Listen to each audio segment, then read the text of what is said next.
This is the Texas Dirt Track Stars of Tomorrow podcast. I'm your host, Mike Fortier, coming to you live from San Antonio, Texas. This is a show where we interview and discuss the up-and-coming future legends of the Texas racing scene. So grab a cold one, kick back, relax, and enjoy the show.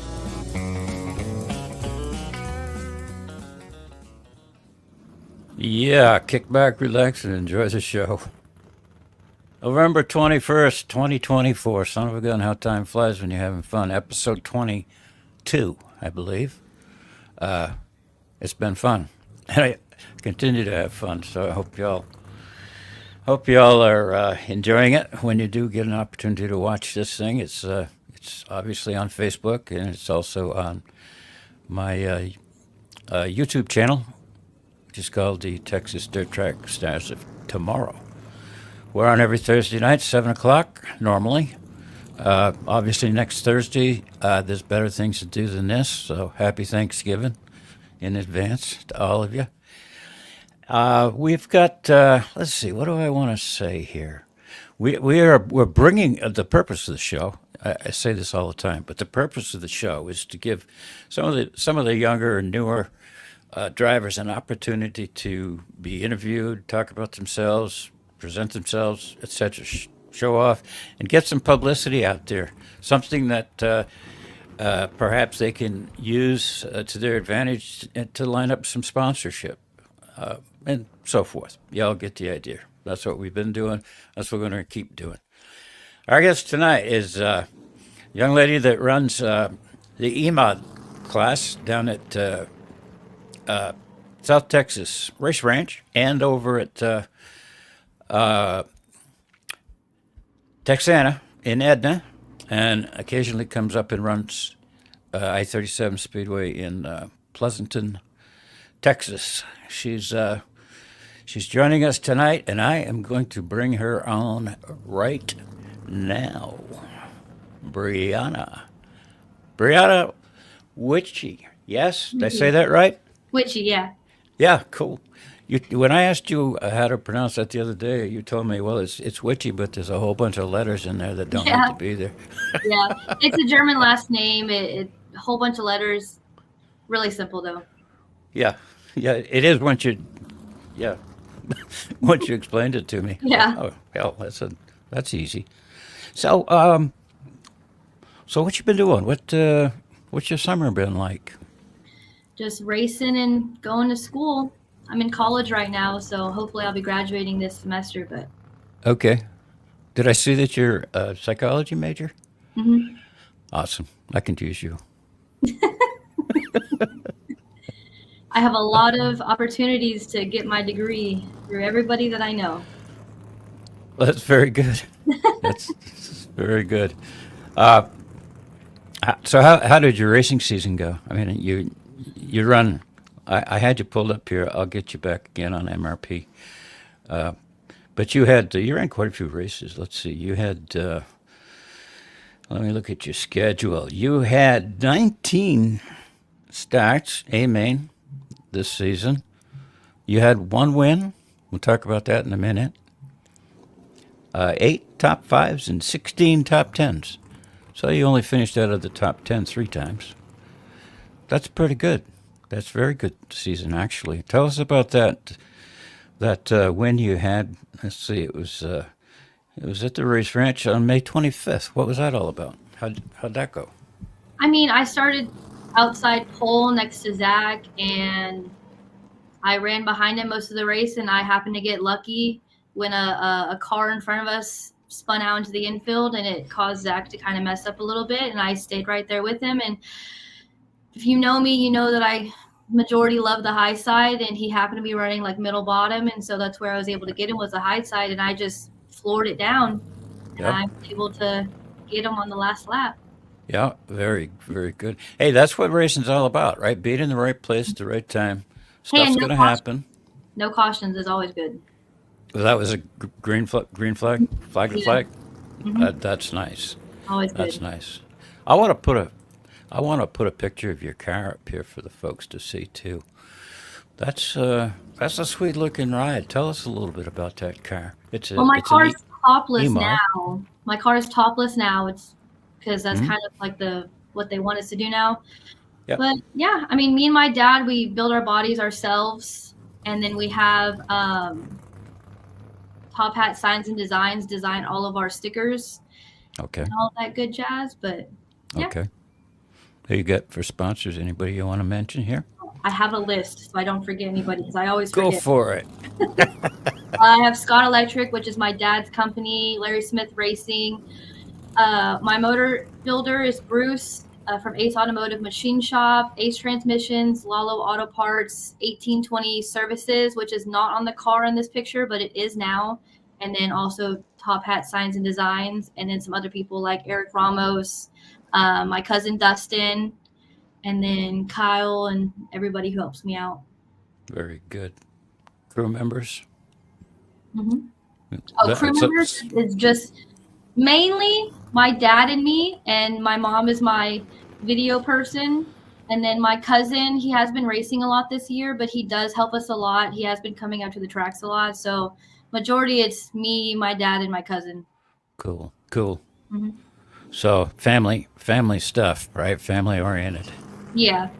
Tell me about the car number there. What's any special meaning to that number? There really Just a is. number. My very first car, my dad bought from Chuck Barber, and the number was 59F. I was like, well, let me just keep 59 and put the B, like slap a B on it. So that was pretty much it. Me and my dad were trying to come up with a story cool for you, but nothing ever made sense. I've heard some good ones. They're usually, I know I say this a lot, and you've probably heard me say it, but they're always interesting because, I mean, there is typically a story behind the number quite often. I really wanted a cool number and something simple, but as soon as I saw the 59, I was just like, why change it? Yeah. Well, hey, it works. What the heck difference does it really make? Unless there's some significance, to you. Your family race? Anybody else in your family? Yeah, my cousin races. Like I said, ever so often. My dad I grew up in asphalt racing. So my dad used to race at 60 Speedway, Kyle, San Antonio, Houston.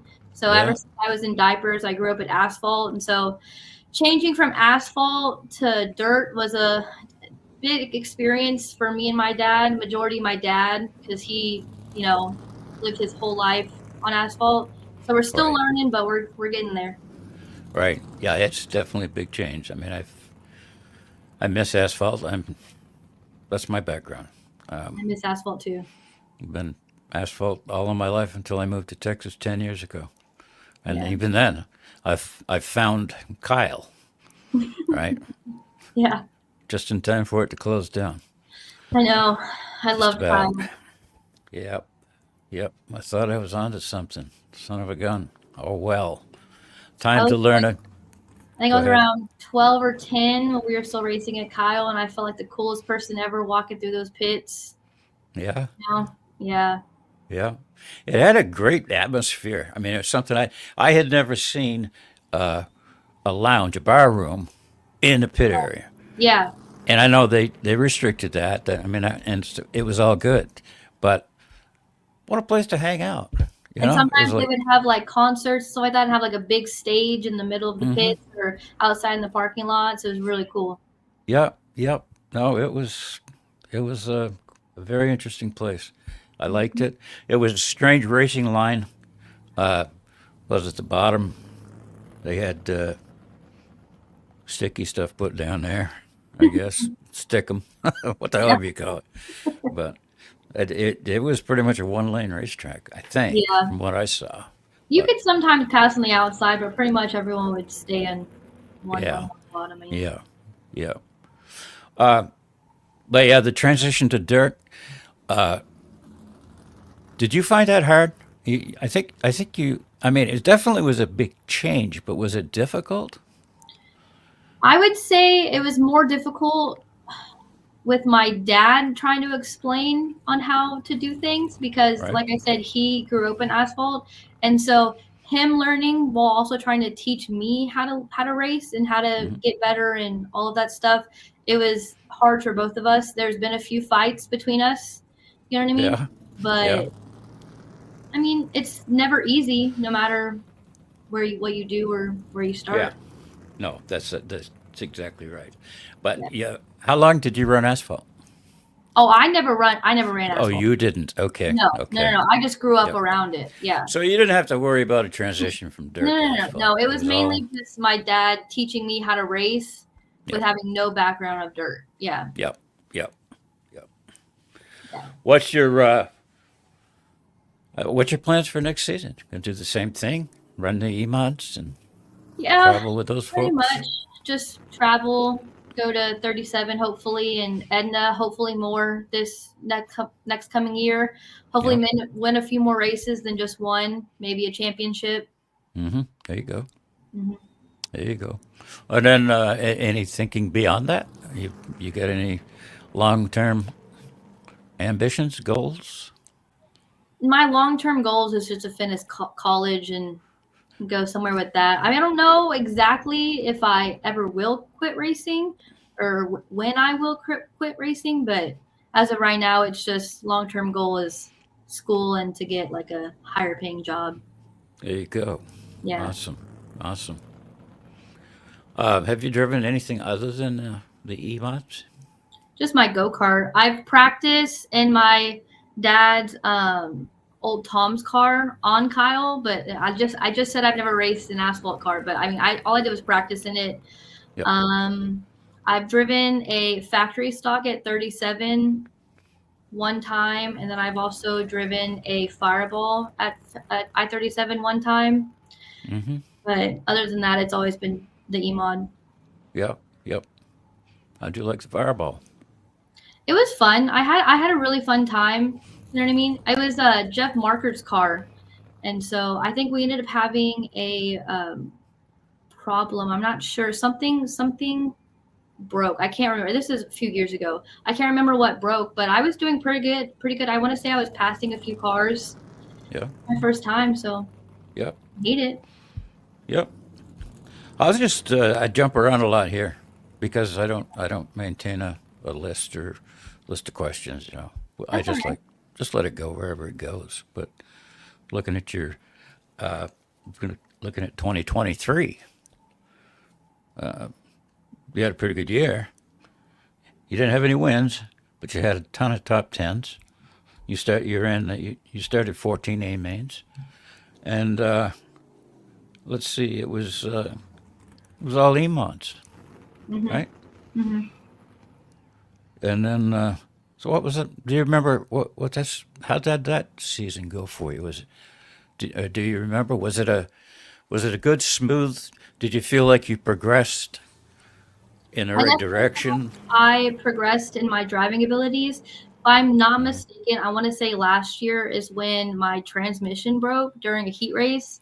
And we're lucky that we live like right across the street from the racetrack and we were able to change transmissions. And I started, I want to say 16th. I ended up finishing third. So, I mean, I was pretty proud about that. And then Yes, I started 12th in the shootout last year and I finished third again. So, wicked. That's yeah. that's awesome. 2022. You've been racing quite a while. 2022. You had 19 starts, one win, 10 top fives, 17 top tens. Pretty cool, kiddo. 2022 is Uh, probably my happiest year because it was the first time I want to say, if I'm not mistaken, that the eMods were at the shootout and I won it for $1,000, and that's probably like my biggest accomplishment right there. there you go. Hmm. That's wicked. No, I didn't. I didn't spend as much time as you should have done researching your background, but you've been racing for quite a while.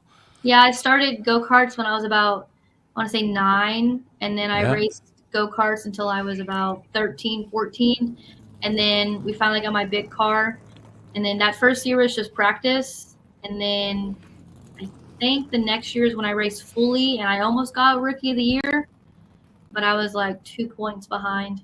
So Yeah. Okay. yeah, What's your favorite track? I mean, you said what you live across from uh, South Corpus, Texas. Yeah, South South Texas. Texas Yeah. is my favorite track just because Hmm. it's my home track, Sure. and I've raced it so many times, so many laps are on it, and I understand it for the most part. Hmm. Um, Then second would probably have to be Edna, because once again, I've raced majority of those two tracks before I-37. And also too, just because of the banking, I love 37. I like the way they do everything and all of that stuff, but the banking is what I really like. So Good. Very good. What else was I going to ask you? Oh, your car. How long have you had this particular car? Since you this started car, in this class? no, so I've had a total of 3 cars. So the first car that I got, that I've ever had, got totaled. And then the second car that I got, I grew out of it. So then now I have my current car, which is my dad's old Asphalt Tom's Sport Mod. And I've had this, I want to say, since either 2021 or 2022. Okay. Yep. Yeah. Yep. And are you running a crate motor or no? No, You guys can't run crates, can you? In No, that we class? can. Oh, you eMod can. can run crates, but we don't. Okay. Yeah. Okay. There's several people that do. We just haven't made that transition. I don't think we're going to. Yeah. Well, it's whatever's working for you. Yeah. Crates. I'm a big believer in the crate engine program as long as it's legitimate crates. Mm-hmm. And to me, once you open up a crate, It's no longer a crate. But I don't know. Defeats the purpose of the whole program, but it is what it is. It is what it is. You can't change it.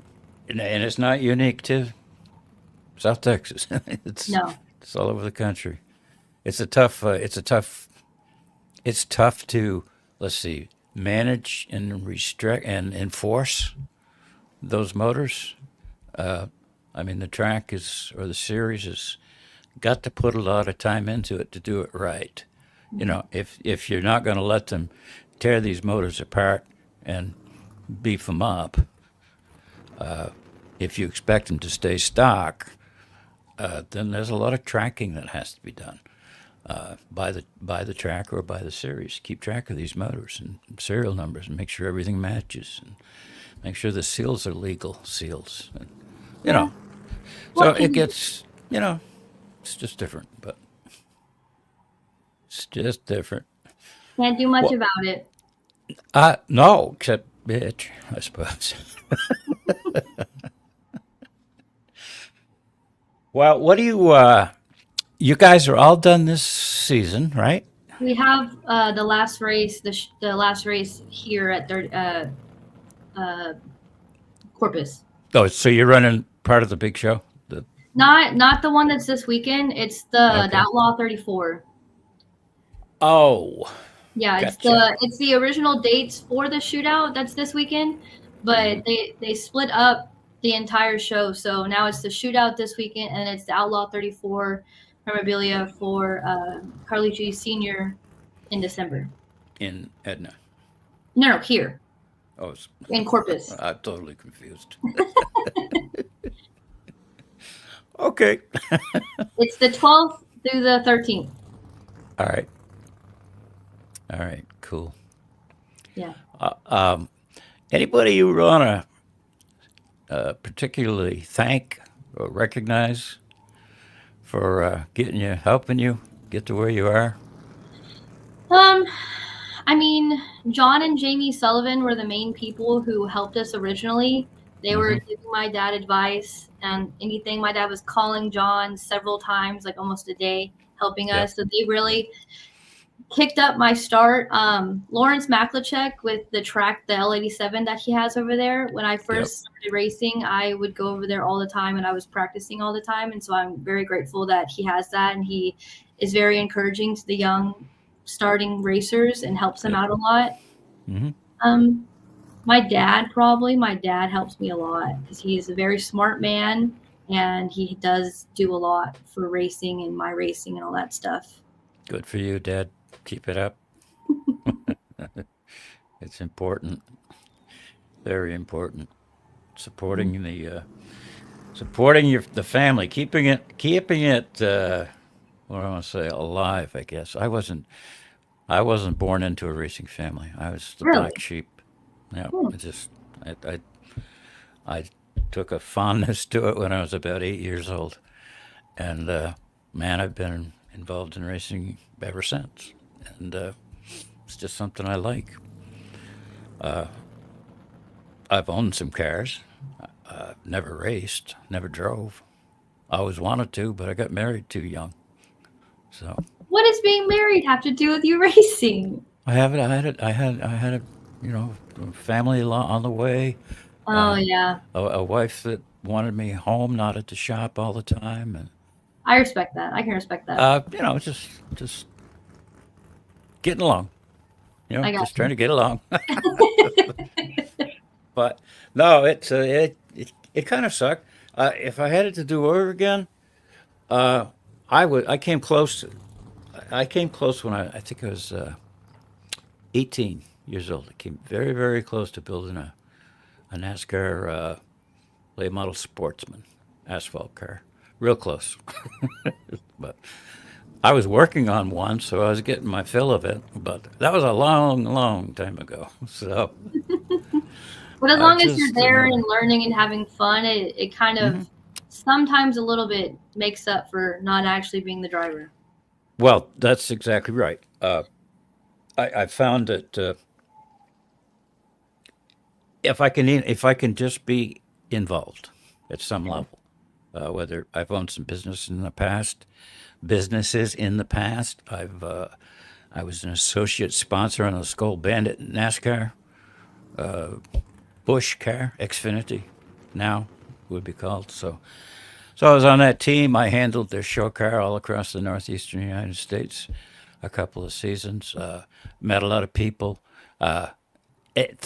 Thoroughly enjoyed it. But so I've been connected one way or another. Yeah. But when I moved to Texas, I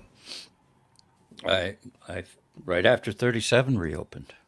I went down there and ran into the fellas Ray running that track. Said, "Do you need any help?" And he said, "Yes, come with me. What do you want to do?" That kind of shit. So I've got a pretty good background in computers and software, that sort of thing. So it all kind of fit to get involved in their timing and scoring.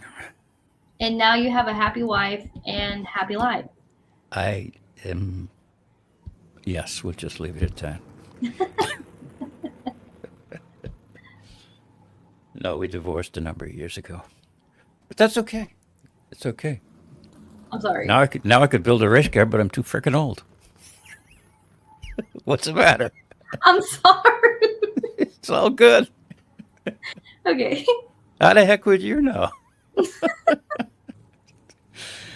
No, it's all good. But yeah, now that I could build a race car, I don't have any money. It So goes like that.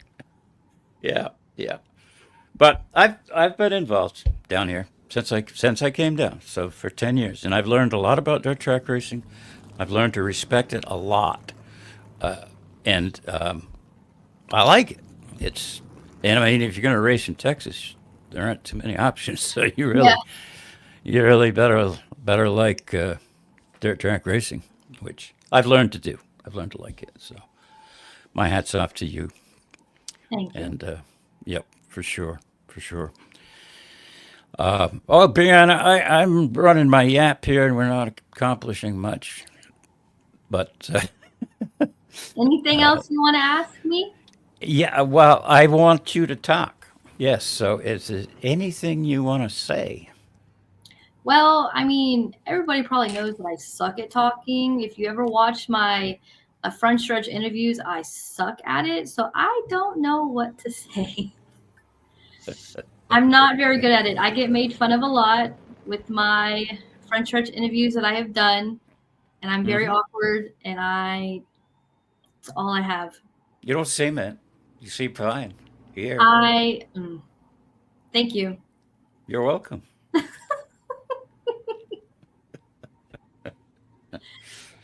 Well, you just need to win more, right? Oh, you're telling me, Yeah, everybody, telling right? me, Yeah, and then I'll get better at it.